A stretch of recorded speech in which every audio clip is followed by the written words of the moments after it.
Sir Raman महर्षि जी के बारे में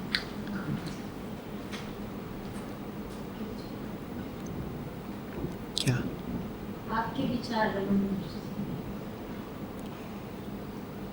देखिए, उनकी जो जीवनी है उसके विषय में तो स्मृति हो सकती है, विचार हो सकते हैं, लेकिन रमण महर्षि को मात्र एक जीवन काल के रूप में देखना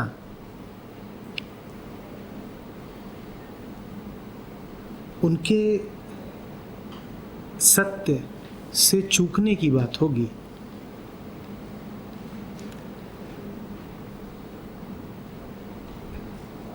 संतों के विषय में जिज्ञासा बहुत सारभूत नहीं हो सकती,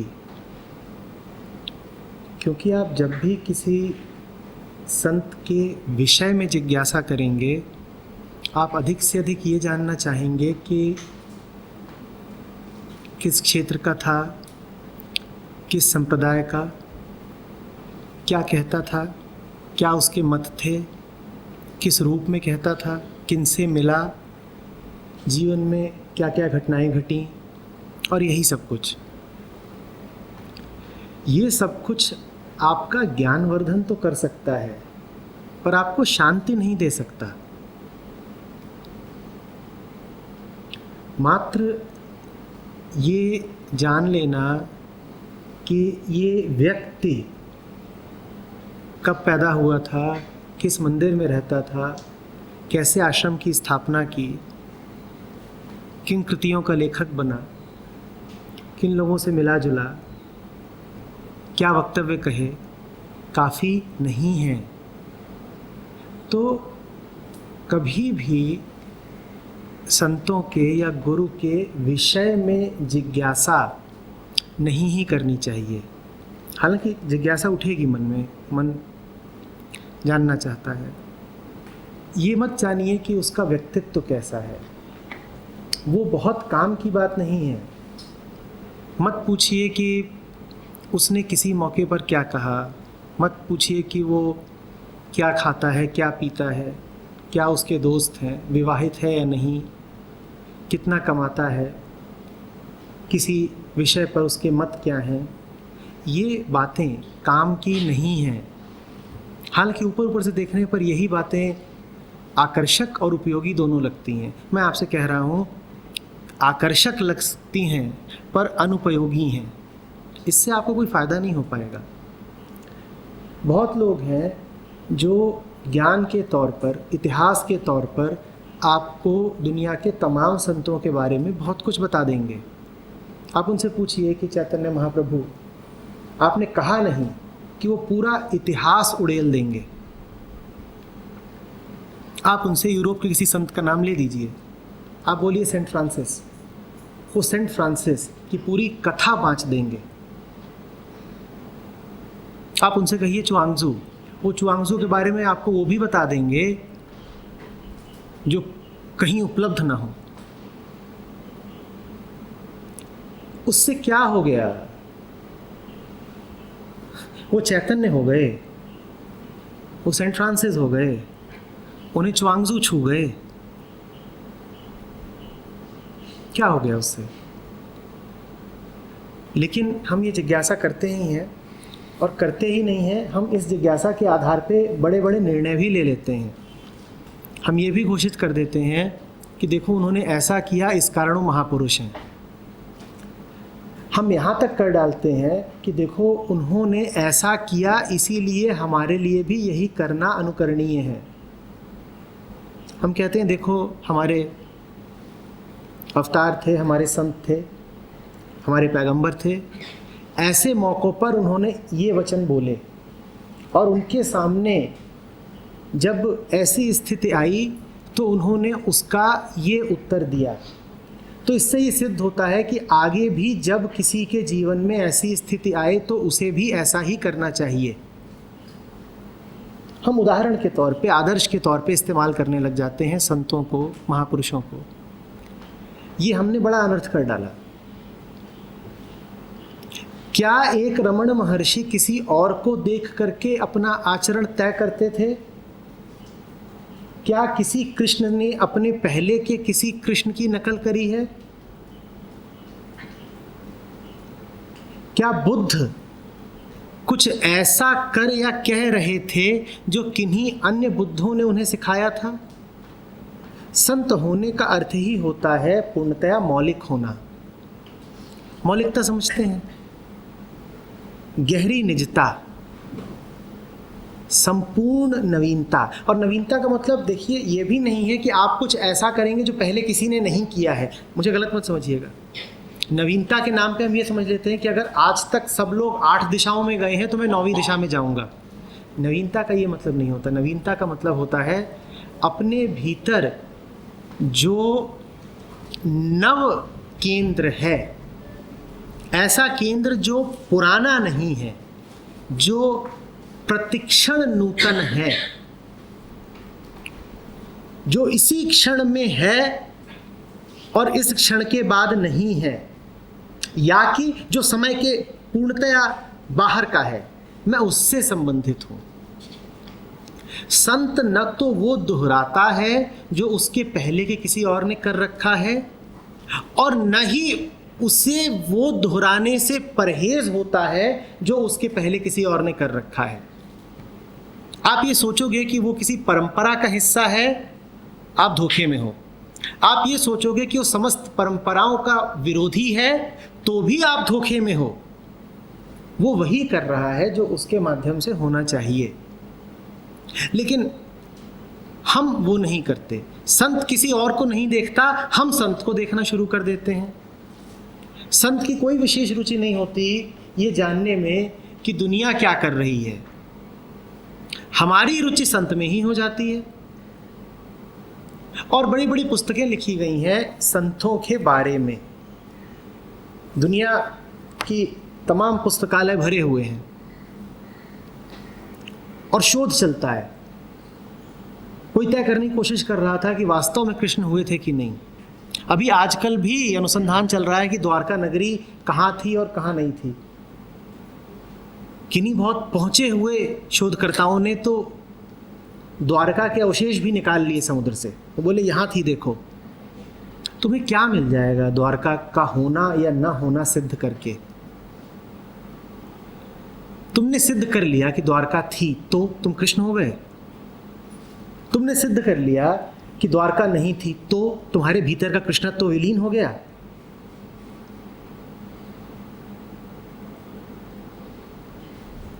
भारत ने इसीलिए बहुत महत्वपूर्ण नहीं समझा कि किसी राम की, किसी कृष्ण की जन्म तिथि या जन्म का वर्ष विशेषकर याद रखा जाए। आप अनुमान तो लगा सकते हो, आप कयास कर सकते हो, पर आपको ऐतिहासिक रूप से बिल्कुल पता नहीं चलेगा। आप सिद्ध नहीं कर पाओगे कि ईसा पूर्व इस शताब्दी में, इस माह में, इस दिन कृष्ण का जन्म हुआ था।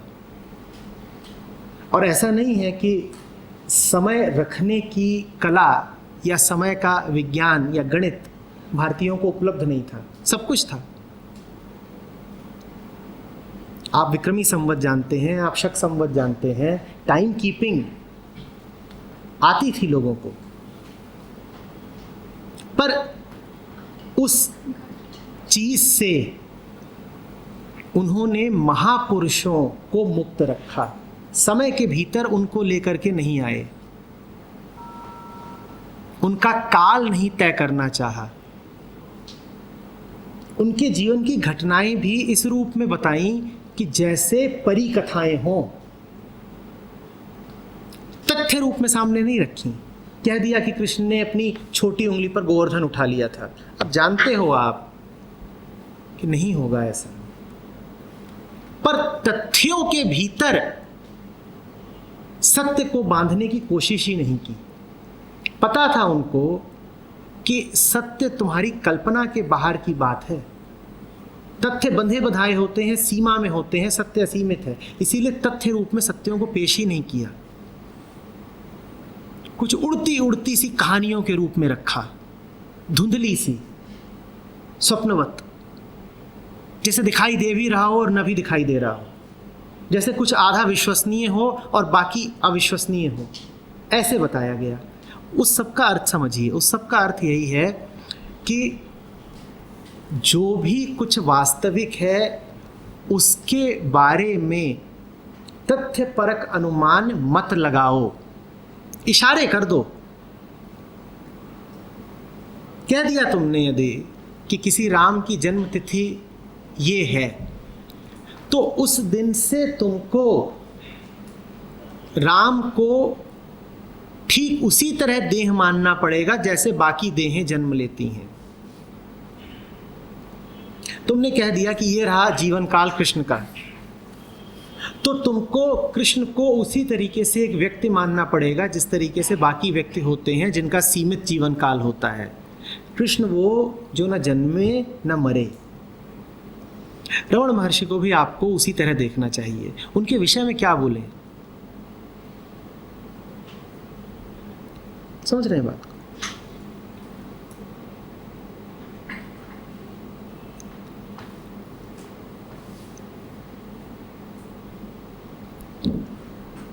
जो भी कुछ वास्तविक है उसके विषय में वास्तविक ही जिज्ञासा करो, सतही नहीं।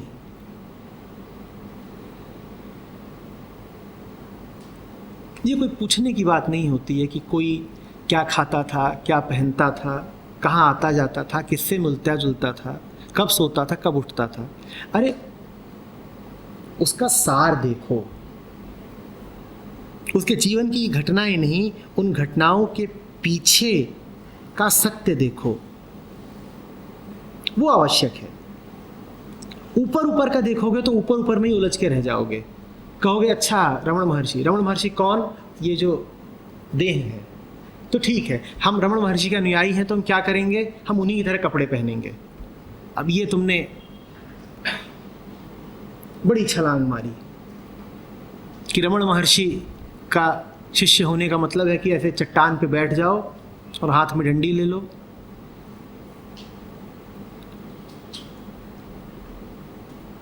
या कि कृष्ण को मानने का अर्थ है कि, पर हम करते यही हैं।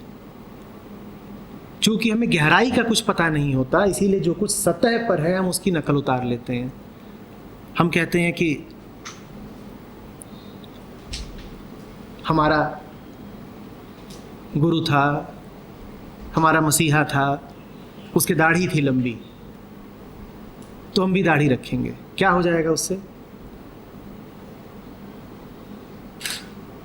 तुम्हें यदि एक ही होना है उसके साथ,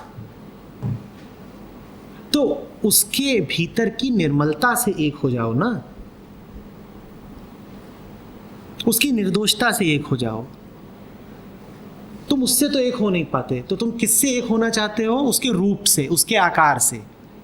वो दिखता कैसा है तुम वैसा दिखना चाहते हो जाओ। रामलीला में बहुत राम भरे हैं, वो अगले दिन फिर गुड़ बेच रहे होते हैं।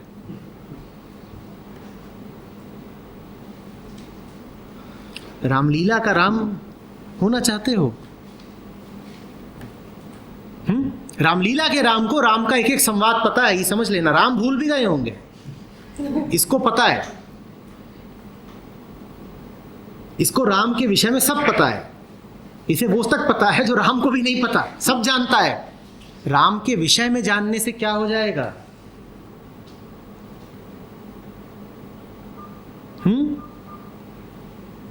अब तुम उनके जैसा होने की कोशिश करोगे, बस यही हो जाएगा। ज्ञान मिला नहीं कि नकल शुरू हुई। ज्ञान का बस यही काम करता है अहंकार, कि उसकी नकल कर लो। अब तुम धनुष डाल के चलोगे,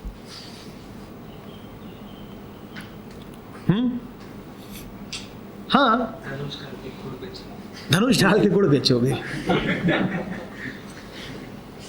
हाँ, या तिलक लगाओगे, या पगड़ी पहनोगे, या दाढ़ी बढ़ाओगे, या बाल मुंडा लोगे, या हरा पहनोगे, या सफ़ेद पहनोगे, या गिरुआ पहनोगे, यही करोगे। इस नकल से क्या हो जाना है? मीरा के गाने बहुत लोग गा रहे हैं, मीरा से बेहतर गा रहे होंगे,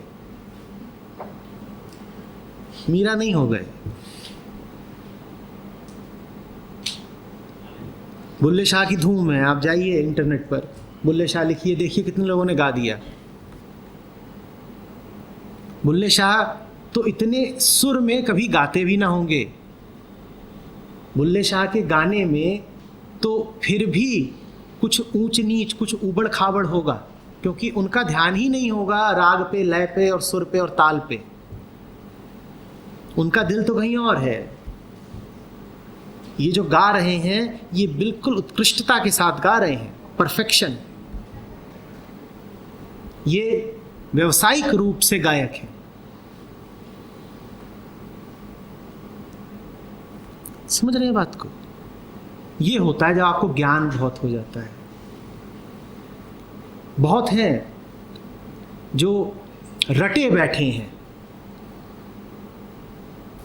उनसे आप पूछिए बाइबल, सुना देंगे पूरा। कहीं पे उनसे आप कहिए उपनिषद, सुना देंगे पूरा।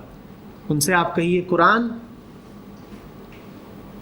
कंठस्थ है पूरी। ये इनका काम है, क्योंकि ये इन्होंने अपना काम बनाया है। ये इन्होंने अपना धंधा बनाया है।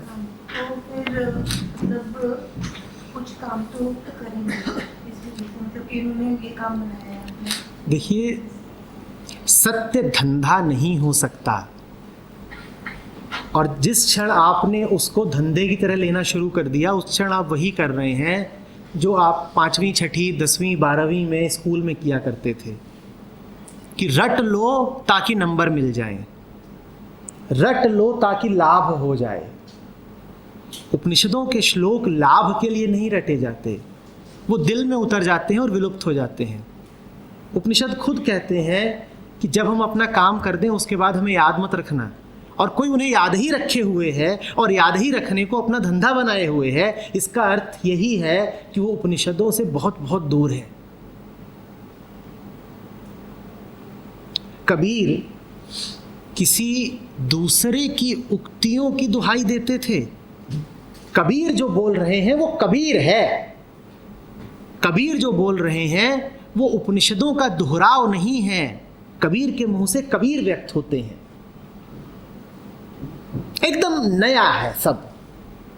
और आप कैसे हैं कि आपके मुंह से सब वही निकलता है जो कोई पहले बोल गया है, और आप ये बोलने में बड़ा गर्व अनुभव करते हैं।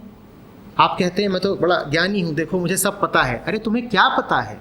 जिन्होंने ये कहा, क्या वो किसी और का कहा दोहरा रहे थे? जब वो नहीं दोहरा रहे थे तो तुम क्यों दोहरा रहे हो? तुम जरा अपनी आवाज भी तो सुनाओ, तुम कौन हो? हम जरा एक बात ऐसी भी तो सुने जो तुम्हारे अंतस से प्रस्फुटित होती हो। ऐसी तो एक बात नहीं।